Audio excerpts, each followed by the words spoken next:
j'ai appris ça par Yasuno Sensei. Je crois que j'ai une réputation à l'aïkikai de quelqu'un qui se laisse pas faire.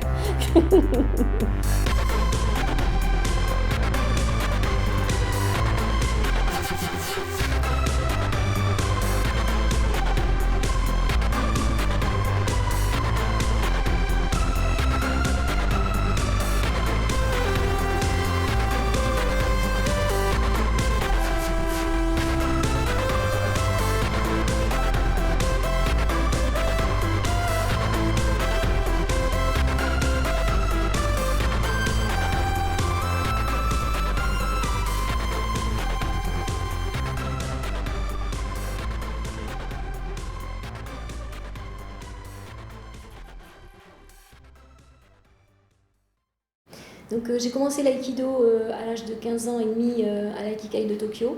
Je ne connaissais absolument pas l'aïkido, je vivais en province, donc j'avais même jamais vu de judo. Et voilà, arrivé au Japon, le premier soir, il y a eu une petite fête chez mon frère, et il y avait tous les Français qui étaient à l'Aikikai à l'époque qui étaient présents. Et donc le lendemain, mon frère me dit, voilà, maintenant tu as besoin d'un visa pour rester au Japon. Donc, qu'est-ce que tu veux faire? Tu peux faire de l'ikebana, tu peux faire du karaté, du naginata, de l'aïkido.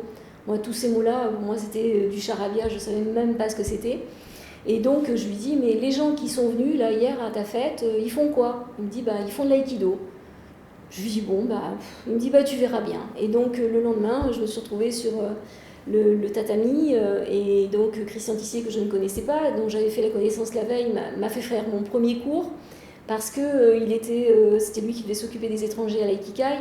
Donc pendant 1 heure, il s'est occupé de moi en tant que débutante complète.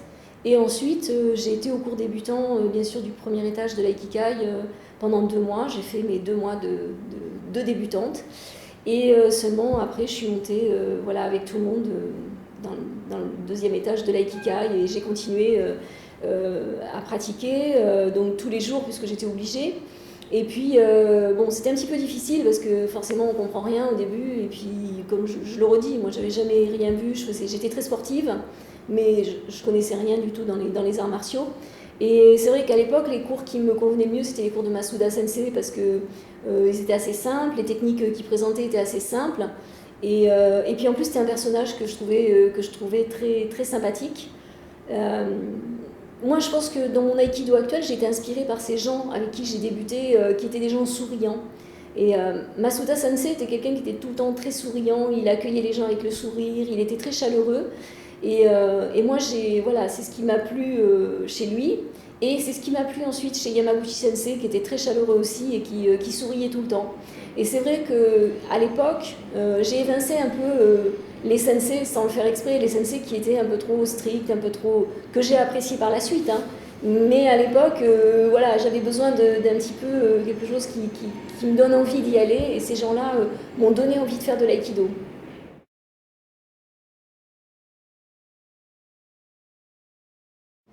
Alors justement, c'est vrai que j'aurais pu avoir une autre activité, mais en fait j'ai un tempérament qui est un petit peu comme ça. Quand je commence quelque chose, il faut que j'ai un aboutissement dans ce que je fais. Je suis pas capable de commencer quelque chose et d'être médiocre dans ce que je vais faire. Il faut que je connaisse un petit peu, que j'approfondisse la pratique de ce que je vais faire, quelle que soit la pratique, pour avoir un certain niveau et pour me rendre compte de ce que c'est. Et donc, voilà, naturellement, l'aïkido, par rapport à mon tempérament, je voulais comprendre pourquoi les Français, quand ils sortaient du cours, ils disaient ah, c'est super, et moi, je trouvais pas ça super. Donc, je me suis dit, c'est parce que je suis débutante, et donc il faut que je progresse pour avoir la même extase en sortant et me dire ah bah oui, il se passe quelque chose. Et effectivement, il s'est passé quelque chose, puisque voilà, j'ai beaucoup aimé par la suite, et donc j'ai continué parce que je sentais qu'il y avait quelque chose à découvrir dans cette discipline.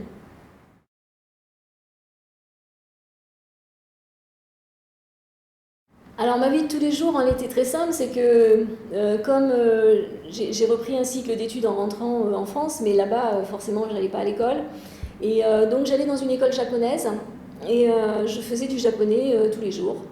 Donc déjà tous les matins j'avais 3 heures de japonais. Ensuite, souvent, je rentrais chez moi. Donc, chez moi, j'habitais chez des Japonais, dans une famille japonaise. La dame était très, très gentille et Et donc, on va dire que sans me proposer à chaque fois de me préparer à manger ou quoi que ce soit, quand j'arrivais à la maison à n'importe quelle heure de la journée, il y avait toujours sur la cuisinière quelque chose qui m'attendait, un repas. Voilà, elle était très maternelle avec moi. Quand par exemple j'étendais mon linge, elle repassait derrière, elle me réétendait mon linge ou je le retrouvais repassé sur mon lit. Enfin voilà, elle était très maternelle avec moi. Et cette dame, donc, ça nous arrivait très très très souvent de passer des après-midi avec un dictionnaire au milieu. Et donc elle m'expliquait un petit peu sa vie, pourquoi, avec son mari, ceci, cela, enfin les histoires d'une vie, quoi, d'une famille japonaise. Et c'était très intéressant parce que tout le vocabulaire que j'apprenais pas à l'école, finalement je l'apprenais avec elle parce que voilà, je voulais apprendre, je voulais savoir, etc. Donc c'était assez sympathique. Et puis bon, après, des fois, j'avais aussi des amis. D'ailleurs, j'avais une amie qui était chinoise au départ. Et on allait au cinéma ensemble. Elle comprenait rien au japonais, moi non plus, au début, bien sûr. Donc on rigolait ensemble, on s'est fait des amies japonaises. On allait au cinéma, on comprenait rien, mais c'était sympa. On visitait Tokyo. Voilà, on était, on va dire, une bande de filles. On s'amusait bien. Et c'était assez sympathique parce que j'étais jeune. Hein, donc, et puis aussi, il y avait toute la famille française, on va dire, puisqu'il y avait tous les amis français aussi qui étaient là. Et bon, à chaque fois que mon frère faisait des choses ou qu'il y avait des soirées chez les uns et les autres, forcément j'étais invitée, donc c'était assez sympa. C'était assez sympa. Moi j'ai beaucoup aimé la vie au Japon, franchement j'ai beaucoup aimé.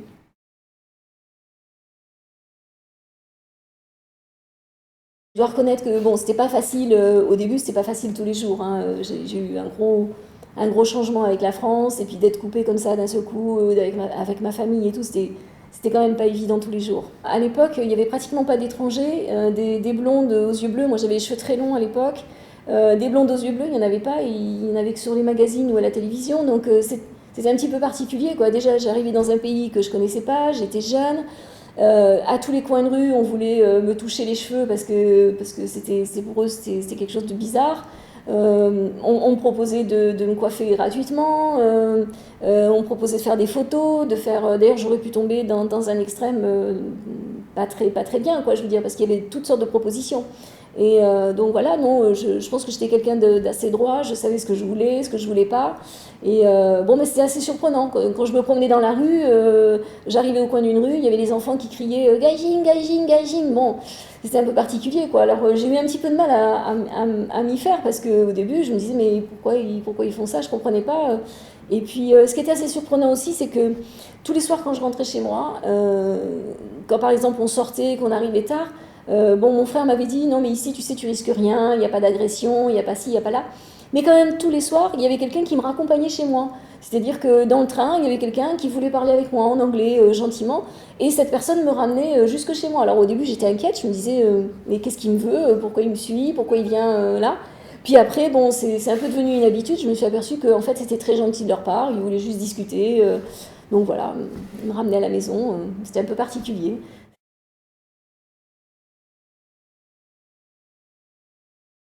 Ah oui, oui, bien sûr, moi ça m'aurait absolument pas dérangé de vivre au Japon. D'ailleurs, à un moment donné de notre vie avec Christian, quand on était mariés, il y avait Yamaguchi Sensei qui commençait à vieillir, évidemment. Et il a été question à un moment donné qu'on revienne vivre au Japon parce que Christian voulait profiter de son enseignement un peu plus. Et donc il m'a posé la question, alors qu'on avait déjà deux enfants. Il m'a dit, voilà, est-ce que... Moi j'ai dit complètement oui, tout de suite, quoi. Je veux dire, c'est un pays qui m'a toujours charmé. Je veux dire, et il se passe quelque chose quand, à chaque fois que je viens au Japon, en fait, c'est comme quand quelqu'un revient dans un endroit, l'endroit qu'il aimait quand il était jeune ou qu'il a apprécié. Et moi, ça me fait ça. À chaque fois que je reviens, j'ai l'impression de revenir à la maison. C'est très bizarre, quoi. Comme je suis venue ici très jeune, dès que j'arrive à Tokyo, j'entends les bruits, j'ai l'impression de revenir à la maison. Donc je suis pas du tout. C'est un pays dans lequel je me sens très bien, quoi. Je suis pas du tout dépaysée. C'est une deuxième maison pour moi.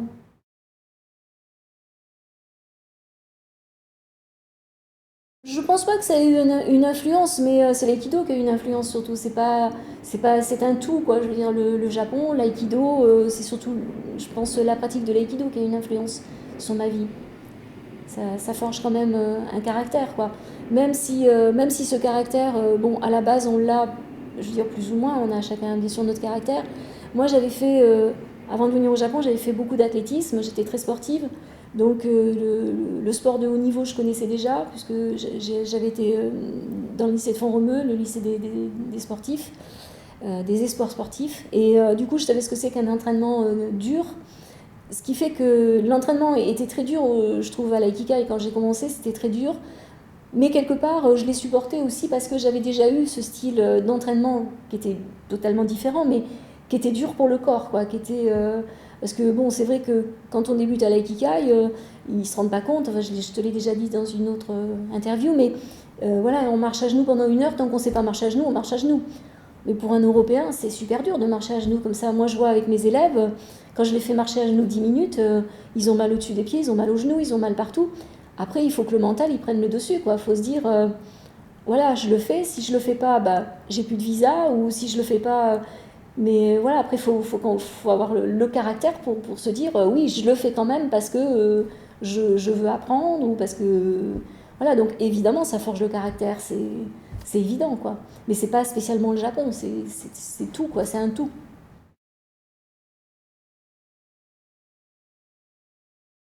De toute façon, enfin maintenant ça fait 40 ans que je pratique. C'est vrai que je pense que, enfin je connais peu de personnes qui ont 40 ans de pratique et qui ne sont pas cassées d'un petit peu partout. Soit c'est les épaules, soit c'est les genoux souvent. Bon moi c'est vrai que c'est les genoux, c'est venu insidieusement, mais voilà, quand ça a pété complètement. Et du coup c'est vrai que je me sens handicapée quoi maintenant. Je me sens handicapée parce que bon comme tu l'as vu aujourd'hui, je peux pas me mettre à genoux. Là, j'ai même pas pu faire le salut à genoux, donc c'est quand même. Voilà, j'espère que. Ce qui est un petit peu dommage, c'est que c'est maintenant que j'ai le meilleur, je veux dire techniquement, parce que je me sens bien dans ma technique, je me sens bien dans mon aïkido, et c'est là qu'en fait je me sens handicapée et que j'arrive plus à faire ce que je veux faire. Alors en même temps, c'est un challenge parce que je suis obligée de faire avec ce que j'ai. Du coup, c'est vrai que comme la technique, je la connais, j'essaye de faire la technique par rapport à mon handicap. Et du coup, c'est un nouveau challenge. Et en même temps, c'est une nouvelle manière d'appréhender la technique. Donc ça m'ouvre d'autres portes parce que je me dis, sans vouloir le faire exprès, je me dis, je vais faire ça comme ça parce que j'ai mal au genou. Et finalement, j'ouvre d'autres portes que je ne connaissais pas. Donc c'est génial, quoi. L'aïkido, c'est vraiment génial, quoi. C'est jamais terminé, quoi. On se dit, il y a toujours encore une porte à ouvrir. La contrainte crée une nouvelle voie, une nouvelle façon de faire la technique. Et ça, c'est super. Moi, je sais qu'il y a 3-4 ans, j'ai eu un problème d'épaule. Enfin, je l'ai toujours, mais disons pour l'instant, il est en sourdine, ça me fait plus mal. J'ai un tendon qui est en partie sectionné. Et ben, ça a changé ma façon de faire aussi à ce moment-là. Ça a changé ma. J'ai encore trouvé d'autres voies parce que vu que je ne pouvais pas lever trop le bras, et ben du coup, voilà, on va dire que je me suis arrangée pour faire ma technique différemment, mais en même temps, je me suis dit, bah tiens, je ne savais pas qu'on pouvait la faire en prenant cette voie-là. Donc voilà, c'est infini, et puis c'est vraiment super.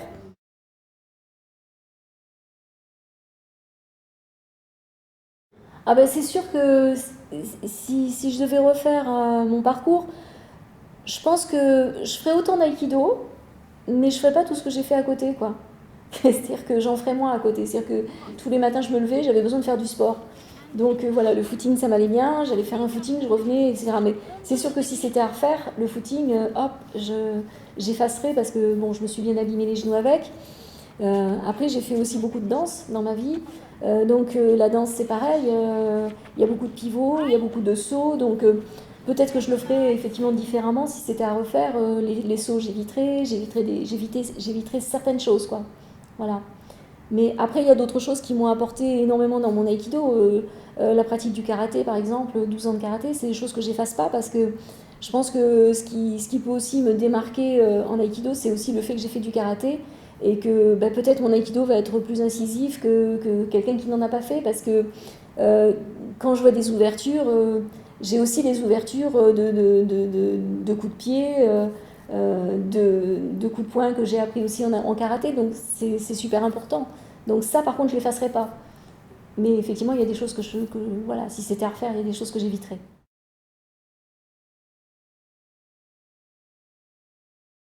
Tout à fait.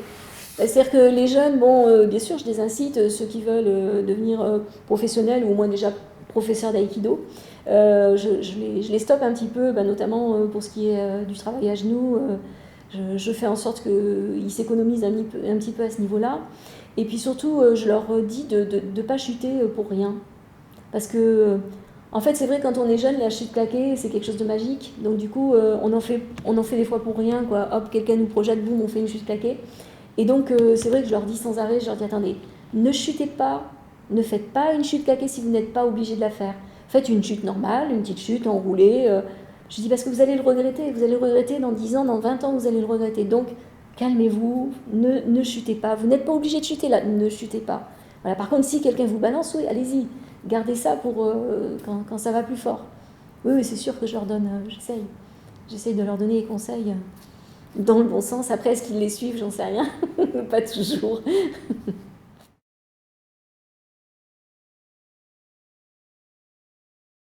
Forcément, je veux dire, ce dont on vient parler, on vient de parler, par exemple, le fait de chuter, de vouloir comme ça aller rentrer dedans, aller à fond et tout, forcément, moi j'étais comme ça aussi au même âge, hein, donc forcément il y a des similitudes et c'est pour ça que nous, en étant plus anciens, plus gradés, on voit ce qu'on a fait, on voit les erreurs qu'on a faites, donc forcément on se reconnaît aussi dans le travail de nos élèves, hein, c'est évident.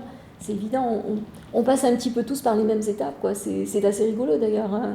Premier dan, là on est un peu comme ça. Deuxième dan, on se dit, allez, là je suis deuxième dan, je peux y aller, je vais rentrer dedans. On a l'impression qu'on va tout casser, voilà. Troisième dan, après, c'est, voilà. Et c'est vrai à chaque étape, voilà. Puis après, il y a un moment où on s'assagit, où on devient plus serein, on est un peu plus détaché par rapport à ça, quoi. Mais bien sûr qu'on se reconnaît dans les élèves.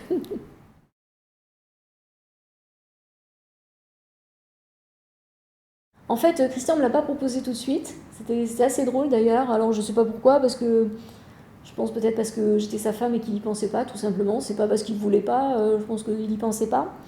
Et puis, mais par contre, moi oui, ça s'est imposé à moi parce que je trouve que à un moment donné, je crois que quand j'ai commencé, je devais être quatrième dan, et je pense qu'à un moment donné, tout ce qu'on nous a donné, tout ce qu'on a appris et tout ce on a emmagasiné, à un moment donné, on a envie de le redonner. Et c'est vrai que moi, quand je pratiquais, quand j'étais élève, sans arrêt, les gens ils me disaient mais tu me corriges, hein, si ça va pas, tu me corriges, tu me corriges. Et moi, à ce niveau-là, j'étais restée très système japonais. C'est-à-dire que quand il y a un sensei sur le tapis, on n'a pas à corriger quelqu'un comme ça en aparté sur le tapis. Donc je disais non, non, non, il y a un sensei sur le tapis, en l'occurrence c'est Christian, il va vous corriger. Moi, je ne suis pas là je suis pas là pour vous corriger. Et les gens ne comprenaient pas. Et donc du coup, c'est vrai que cet enseignement que j'ai pas voulu faire comme ça, justement en aparté, parce que ça se fait pas, le jour où j'ai pu enseigner, je me suis rendu compte que en fait, c'était comme un livre ouvert à l'intérieur de moi. D'un seul coup, tout ce que j'avais appris, je me disais, mais en moi-même, je me disais, mais d'où je sors tout ça? J'avais des explications qui sortaient très naturellement pour toute chose, quoi. Puis je pouvais répondre à n'importe quelle question. Pour moi, c'était clair, c'était net, c'était comme ça. Et pourtant, je n'avais jamais enseigné, mais voilà, dans ma tête, c'était très clair. Et c'est vrai que voilà, tout ce que j'ai emmagasiné, d'un seul coup, j'avais envie de le partager, avec des élèves, voilà, pour moi, c'était normal. C'était une progression normale, quoi. Je pense qu'à un moment donné, on a envie de donner aux autres ce qu'on a appris.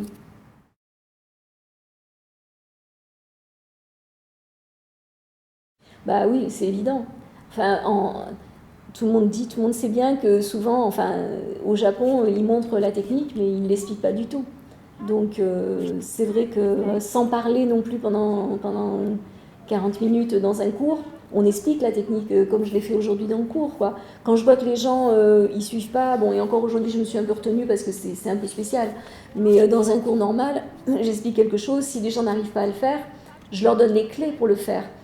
Et en fait, toutes ces clés que moi-même on m'a données, toutes ces petites choses qui font que les gens vont réussir à faire la technique, moi je trouve que c'est normal que je les partage, quoi. Je veux dire, Moi, Christian, il m'a donné plein de clés, mais il ne me les a pas toutes données. Il y en a certaines, je les ai trouvées par moi-même. Donc, tout ce que j'ai trouvé, voilà, c'est important que moi, je le redonne aux gens, quoi. Enfin, je trouve que c'est logique, quoi. Souvent, les gens me disent, à la fin d'un séminaire, ils me disent, oh là là, c'est super, tu expliques pour les débutants, tu expliques pour les gradés, tout le monde comprend ce que tu veux faire. Mais je trouve que c'est normal, quoi. Quelque part, on n'a pas à me remercier pour ça, c'est mon boulot de faire ça. Je veux dire, tout ce qu'on m'a donné, c'est normal que moi je le partage. Et que j'explique les techniques comme je peux les expliquer. Hein. Voilà.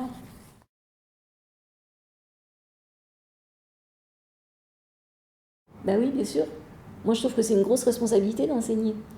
Et c'est pour ça que, bon, j'en reviens par exemple au cours d'aujourd'hui.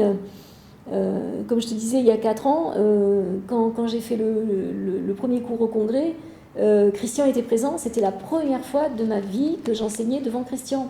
Et en fait, il y avait, je ne sais plus combien il y avait de personnes, 600 personnes, il y a 4 ans. J'avais peur que d'une chose, c'est que lui ne soit pas content de ce que j'allais faire. C'est-à-dire, je ne voyais pas les 600 personnes, ce n'est pas eux qui me faisaient peur.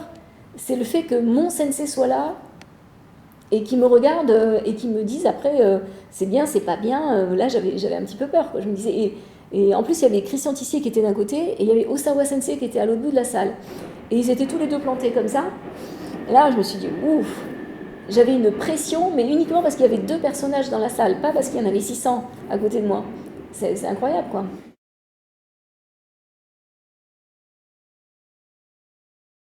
Ah mais oui, mais je trouve que c'est important d'avoir un sensei, de le suivre, même si c'est mon ex-mari, il n'y a pas de souci, je veux dire, pour moi c'est mon sensei, et quand il me dit quelque chose, je le prends en compte, quoi. Il faut absolument, s'il me dit ça va pas, ça va pas, ou ça c'est bien, bon voilà, moi j'essaye de m'améliorer aussi, quoi. Bon, jusque-là, il m'a pas dit que ça allait pas, donc ça va. Donc, mais c'est vrai que c'est une pression pour moi, ouais. C'est une pression quand il est présent, j'ai toujours peur de mal faire. Mais je pense que je ne suis pas la seule. Hein. Je ne vais pas citer de nom, mais on peut en interroger d'autres et je pense qu'ils ont la même pression que moi quand Christian est là. Hein.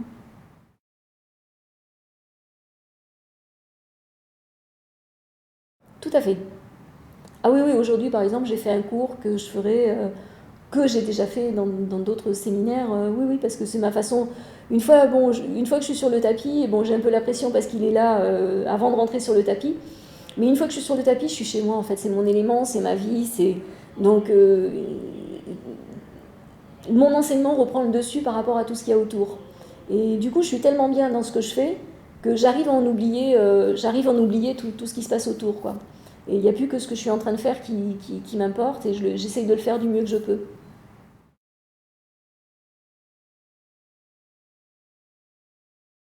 Alors, c'est pas je peux me permettre de faire autre chose. C'est que je pense qu'effectivement, il y a un moment donné où on se dit, on se dit pas d'ailleurs, ça vient naturellement.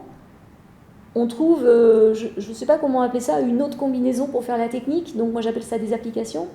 Et d'un seul coup, une technique qu'on a fait depuis 30 ans, d'un seul coup on se dit mais on peut aussi la faire comme ça. Mais ça aussi ça fonctionne. Et en fait, tout ça, ça vient naturellement. C'est pas je peux le faire, c'est on est en train de faire quelque chose et d'un seul coup, il se trouve que... Alors souvent, ça vient, par exemple, je vais te donner un exemple, je vais en séminaire, bon, je tourne pas mal, et bon, je vais à l'étranger, des fois je me retrouve avec des gens qui sont assez grands, assez costauds, et la technique que je fais depuis 30 ans, elle marche pas.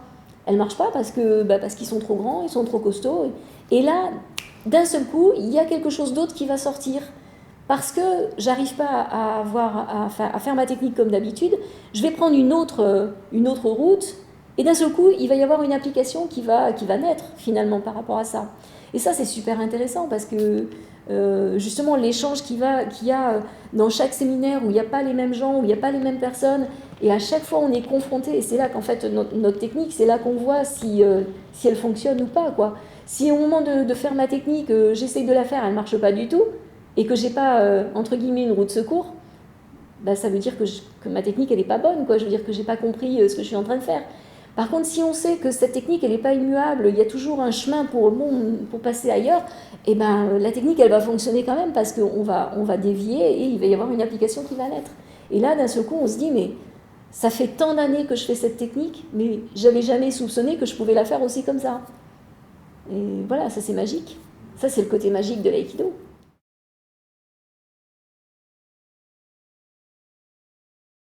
Alors, je vais te répondre à un truc, c'est très rigolo parce que quand j'étais élève et que donc Yamaguchi Sensei était encore en vie, Christian, souvent, Yamaguchi, on le voyait 2-3 fois par an.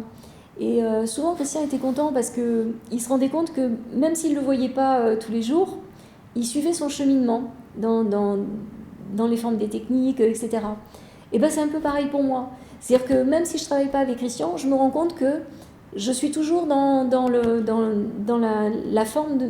Enfin, je suis un petit peu son évolution en étant derrière, évidemment. Et bien souvent, il est arrivé par le passé que, par exemple, bon, il y a un petit peu, il y a quelques années de ça, mais il y a 15 ans en arrière, on avait un dojo à Nice, et des fois, je faisais cours le midi et Christian faisait cours le soir. Et on ne se voyait pas entre les deux cours. Le midi, je faisais un cours, Christian faisait exactement le même cours le soir. Et les élèves me disaient, mais Christian t'a demandé de faire ce cours-là à midi parce que vous avez fait la même chose. Je disais, ben non, pas du tout. C'est juste que, voilà, moi j'ai commencé ce cours là-dessus et ben, naturellement, voilà, le cheminement du cours s'est fait comme ça. Et puis, ben, Christian, c'est mon sensei, c'est lui qui m'a appris, donc forcément, à un moment donné, ça se retrouve, quoi. Et ben, c'est un petit peu pareil maintenant, quoi. Moi, je pratique pratiquement plus, je peux plus chuter, donc... mais bon, souvent, je vois quand même les cours de Christian, je regarde et tout. Et ben, le cheminement se fait de la même manière, donc ça me fait très plaisir, quoi.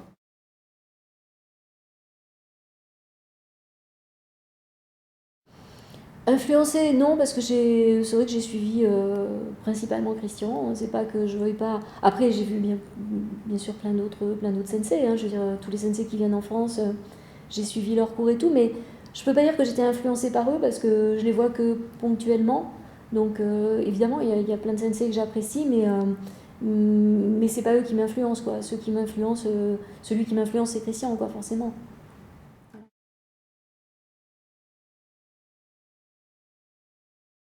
Oui, je me rends compte encore plus qu'avant que j'ai une charge et que je dois. J'ai un bagage qu'on m'a donné et comme je disais, c'est pas parce que je suis l'ex-femme de Christian Tissier, donc je porte son nom. Et c'est vrai que quelquefois, c'est un avantage de porter son nom, mais en même temps, c'est une responsabilité pour moi. Parce que partout où je vais, j'ai pas le droit à l'erreur, encore moins que les autres. Les autres, s'ils font une erreur, on dira oui, ok, ils ont fait une erreur. Mais moi, si je fais une erreur, je m'appelle Tissier. Et du coup, c'est une grosse charge sur mes épaules, quoi, parce que j'ai vraiment pas le droit à l'erreur, quoi. Je sais que le moindre truc que je fais, non seulement les gens vont dire ah bah oui, hein, mais en plus, je vais avoir mon sensei sur le dos qui va me dire mais qu'est-ce que t'as fait quelque part, j'ai des comptes à rendre, quoi, parce que je porte le même nom. Donc du coup, oui, c'est une grosse charge pour moi. Et j'en ai conscience, et c'est vrai que du coup, ça m'oblige à pas faire n'importe quoi, à essayer de faire du mieux que je peux, à être toujours juste dans ce que je fais. Et c'est vrai que j'essaye de pas trop sortir j'allais dire, de la technique de base. Je fais des applications, évidemment, j'ai des applications que je fais moi, que Christian ne fait pas, mais j'essaye de rester dans une technique de base que Christian m'a apprise et je pense que en plus ça va plus loin que ça, c'est-à-dire que moi je pense que nous les élèves de Christian on est là pour justement apprendre la base aux gens, enfin aux élèves, aux aikidoka, et que une fois que Christian vient pour lui faire un cours, les gens puissent comprendre le travail entre guillemets supérieur que lui il fait parce qu'ils ont compris la base avec nous. Et ça, je pense que c'est important d'avoir ça. Et bien souvent, ce qui se passe, quand c'est le contraire, par exemple, Christian va dans un endroit, il fait des choses un petit peu difficiles, et moi je passe derrière, je vais dans le même endroit, les gens me disent, écoute, voilà, Christian est venu, il a fait ça, ça, ça, on n'a rien compris. Est-ce que toi, tu peux nous expliquer différemment pourquoi il a fait ça et où il voulait en venir? Donc voilà, moi c'est mon boulot aussi d'aller derrière ou de passer devant, de dire voilà, je vais vous faire ça, parce que comme ça, quand Christian viendra, vous comprendrez ce que lui, il veut faire. Ou le contraire, je passe derrière lui, ils n'ont pas compris, ben moi, je vais reprendre la technique de base pour que les gens comprennent là où lui voulait aller. Ouais, ça m'arrive assez souvent.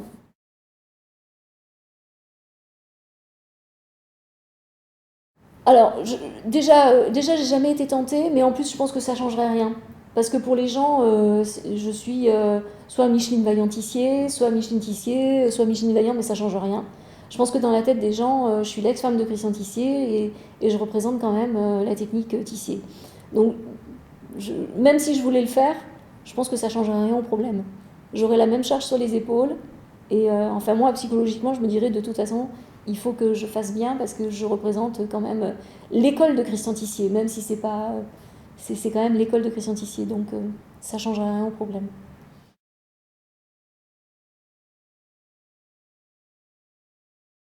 Alors, je les encourage pas tout de suite, on va dire, c'est-à-dire que je pense qu'il faut avoir un certain niveau pour pouvoir aller voir ailleurs ce qui se fait, parce que le gros problème, c'est que si on commence trop tôt à faire une autre activité, après on mélange les positions et puis on mélange tout et puis ça devient du n'importe quoi. Donc je pense que voilà, faut déjà avoir un bon bagage en aïkido, je sais pas, troisième, quatrième dan, pour déjà avoir bien digéré toutes les positions en aïkido. Et après, on peut se permettre d'aller faire autre chose comme ça. C'est un plus pour sa propre pratique.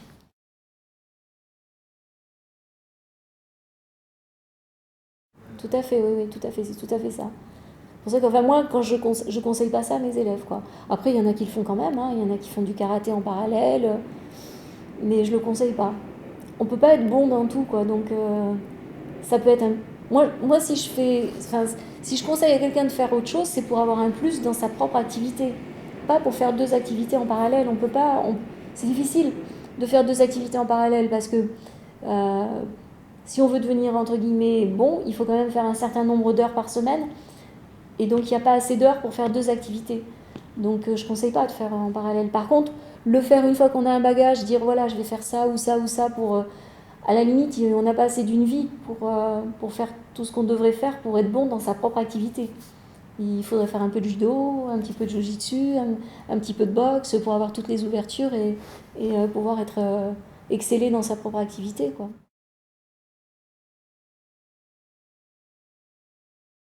Je vois, par exemple, en reparlant, par exemple, hier, on parlait dans les forums de la femme, aussi des enfants, comment attirer les ados, etc. Moi, j'ai beaucoup d'ados dans mes clubs. J'ai toujours un cours avec une vingtaine d'ados. Euh, et en fait, il s'est trouvé que ces ados, ben, ils commencent des fois l'aïkido, ils ont 8 ans. Donc, ils arrivent à l'âge de 16 ans, on leur fait passer un grade, le premier grade, donc pour eux, c'est important, quoi. Et moi, je me suis vue refuser des gamines qui avaient 16 ans. Je vais voir le jury, je dis, mais qu'est-ce qu'elles n'ont pas fait de bien, quoi? Ah non, mais techniquement, c'était bien. Bah, je dis, je sais pas, premier dan, c'est pas d'erreur technique. Elles n'ont pas fait d'erreur technique. Ah oui, mais elles n'étaient pas mûres. Comment on peut faire progresser des gens? Comment on peut espérer retenir des adolescents ou des adolescentes si déjà on leur met une barrière comme ça au shodan? Les gamines, elles ont arrêté l'aïkido. Et moi, c'était une évidence qu'elles allaient arrêter l'aïkido. Elles attendaient ça, elles faisaient l'aïkido depuis l'âge de 8 ans. Et on l'amène au shodan, et ce shodan, hop, on leur dit, bah non, la ceinture noire, vous l'aurez pas parce que vous n'êtes pas mûr. Mais c'est n'importe quoi. Donc voilà, des choses comme ça, je trouve que voilà, le shodan, au moins, quand on a des enfants qui sont dans un club depuis l'âge de 8 ans ou même 10 ans, on devrait pouvoir leur faire passer le shodan de manière à ce qu'ils aient envie de continuer l'aïkido. C'est comme ça qu'on pourrait avoir des gens qui continuent un petit peu l'aïkido déjà au départ, quoi, à la base. Et là, on leur met... Et c'est vrai que moi, quand j'étais dans certaines réunions de gens qui font passer des grades shodan, je dis, mais attendez, les enfants, oui, qui ont 16 ans, voilà, à moins que ce soit vraiment catastrophique ce qu'ils font, il faut leur donner, quoi. Il faut les encourager, il faut leur donner. C'est ça qui va faire avancer le truc, c'est ça qui va leur donner envie de continuer, quoi. La ceinture noire. C'est...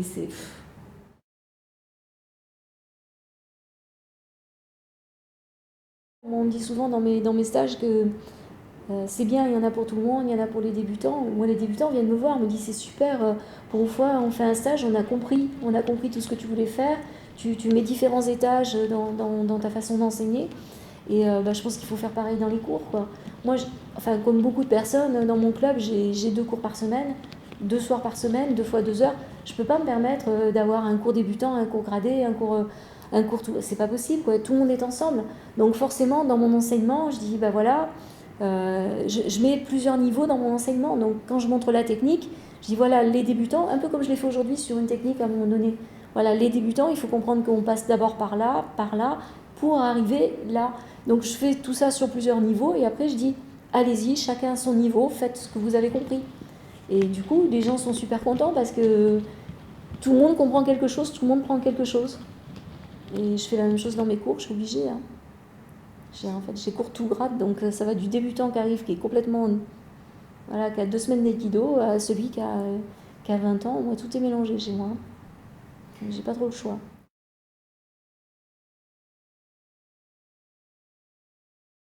Personnellement, moi, si on m'avait dit en aïkido, c'est un cours que pour les femmes, j'aurais pas continué l'aïkido. Ça, j'en suis certaine parce que, bon, je sais pas si là je peux le dire, mais comme je l'ai dit au forum, euh, j'étais un peu. Quand j'étais jeune, j'étais un petit peu bagarreuse, quoi. Je pense que peut-être le karaté m'aurait mieux été. J'aurais plutôt un peu. J'avais envie de faire de la boxe, on n'a pas voulu de moi. Bon, enfin, j'aimais bien me bagarrer. Et du coup, c'est vrai que si en aïkido on m'avait proposé de travailler qu'avec des femmes, ça m'aurait pas convenu parce que quelque part elles ont un côté fragile. Alors pas toutes, attention, hein, j'ai eu des partenaires qui étaient très, très costauds, qui étaient des budokates, etc. Mais je parle en majorité, je parle de la femme quand elle vient faire de l'aïkido 2 fois par semaine. Elle vient faire ça un petit peu comme une gymnastique ou comme elle irait faire n'importe quoi. Alors après, je dis pas certainement qu'elles aiment l'aïkido, qu'après elles développent quelque chose en aïkido. Mais en tout cas, au départ, elles viennent pas pour qu'on leur fasse mal ou pour se faire mal. Et c'est vrai qu'à l'aïkido, comme dans tous les budos, il y a un moment donné où quand on rentre dedans, ça fait mal, quoi. Donc moi, j'aimais pas trop pratiquer avec les femmes, c'est vrai. Voilà, et quand je pratiquais avec, je faisais très attention parce que j'avais l'impression mais je me freinais, quoi. Je me freinais tout le temps. Parce que ce qui me plaisait, en fait, oui, tout au début, quand j'étais chaudane, c'était de me battre, quoi. Donc il fallait que je me batte. Et c'est vrai que c'était mal vu souvent par mes partenaires féminines. Donc je le faisais pas.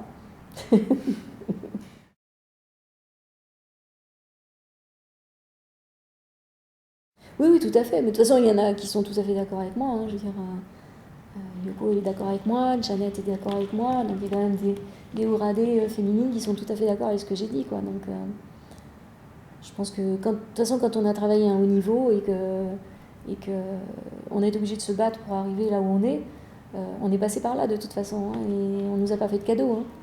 Personne nous a fait de cadeau. Donc euh, et on sait d'où on vient et on sait pourquoi on est là en tout cas. Enfin, moi, je sais pourquoi je suis là et je pense que c'est d'autant plus dur quand moi je sais enfin quand j'ai commencé par exemple à donner des stages, je sais pertinemment qu'il y en a qui disaient oh oui c'est parce que c'est la femme de Christian Tissier qu'elle fait des stages mais bon et du coup j'étais testée à chaque stage il fallait qu'on me teste quoi. Bon bah heureusement que dans ma pratique j'avais bien aimé me battre et que j'avais bien aimé voilà avoir ce côté un petit peu hargneux parce que sinon je m'en serais jamais sortie quoi. Et c'est vrai que ce côté un petit peu hargneux a fait que euh, je m'en suis pris entre guillemets plein la figure quand je pratiquais parce que j'avais rarement, enfin, à l'époque j'avais rarement le dessus hein, parce que j'étais un peu, c'était la jeunesse quoi, j'étais un peu folle hein, dans ce que je faisais. Mais après une fois que j'ai eu la technique et tout, ce côté-là m'a vraiment rendu service quoi parce que j'ai, je, je me laissais pas faire quoi, je me laissais pas faire et, euh, et je crois savoir qu'à l'Aikikai, j'ai un peu une réputation, j'ai appris ça par Yasuno Sensei, je crois que j'ai une réputation à l'Aikikai de quelqu'un qui se laisse pas faire.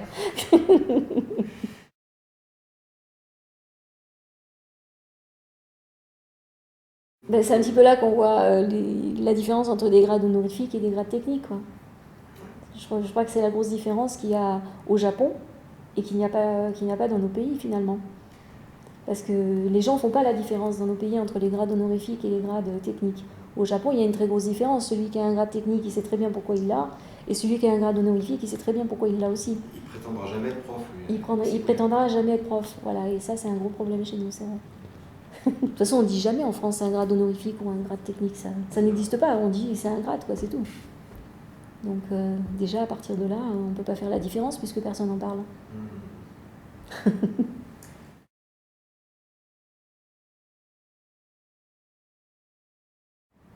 c'est pas comme ça que je prendrais le problème. Bon, c'est vrai qu'au bout de 40 ans, j'ai eu beaucoup d'expérience dans mes élèves. C'est pas que ça rend meilleur, mais ça aide les gens à progresser dans leur vie de façon positive. C'est-à-dire que, bon, moi j'ai des cas bien précis de gens qui sont arrivés à l'aïkido en me disant oh là là, moi déjà, si j'arrive à l'équivalent d'une ceinture marron, je serais content. Ces gens-là, ils ont passé leur premier dan, leur deuxième dan, leur troisième dan. Mais ce qui était très intéressant pour moi, c'est que dans leur vie, ils ont progressé de la même manière. C'est des gens qui sont arrivés à faire des choses dans leur vie très intéressantes et qui ont progressé dans leur boulot en même temps qu'ils progressaient en aïkido. Et de la même manière qu'ils ne se sentaient pas capables au départ d'avoir une ceinture noire, par exemple, ils ne se sentaient pas capables dans leur boulot de passer un certain palier. Et ça, c'est super intéressant parce qu'on fait progresser les gens, on aide les gens à progresser dans leur vie. Et au niveau des enfants, c'est encore plus flagrant. Bon, maintenant, je ne donne plus de cours enfants aux petits, mais quand j'en donnais, c'était flagrant. Des enfants qui arrivaient, par exemple, il y a des gamins qui arrivaient, on sentait qu'ils n'avaient pas trop de respect, pas d'instruction, pas de... Et là, bon, des fois, il y en a qui étaient terribles, quoi. Je me souviens, il y en avait qui étaient terribles. Donc, je me disais, bon, je vais quand même dire aux parents que ça ne va pas, quoi. Et donc, quand je voyais des parents arriver, je me rendais compte que les parents étaient pires que les gamins. Et là, je me disais, ben, la charge, elle est que pour moi. C'est-à-dire que si le gamin, il doit progresser dans tout ce qu'il fait, c'est grâce à moi, parce qu'il faut que je le prenne en charge. Et quand, au bout d'1 an ou 2 ans, cet enfant-là devenait autre chose que ce qu'il était au départ, j'étais vachement fière, parce que je me disais, c'est grâce à moi qu'il est devenu ça, quoi. De même que, bon, j'ai eu des cas de gamins qui étaient mal partis dans leur vie, des adolescents, et les parents m'appelaient, me disaient, écoutez, voilà, s'il y a quelqu'un qui peut faire quelque chose, c'est vous, parce qu'il ne voit que par vous.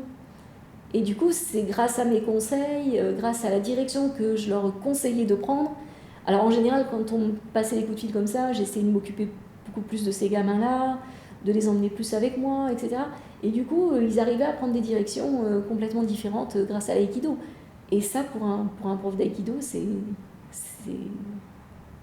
super intéressant. Moi, ce côté-là d'aïkido m'intéresse énormément aussi. Faire progresser les gens dans leur vie, surtout les enfants, les adolescents, c'est super intéressant. Leur faire prendre les bonnes directions.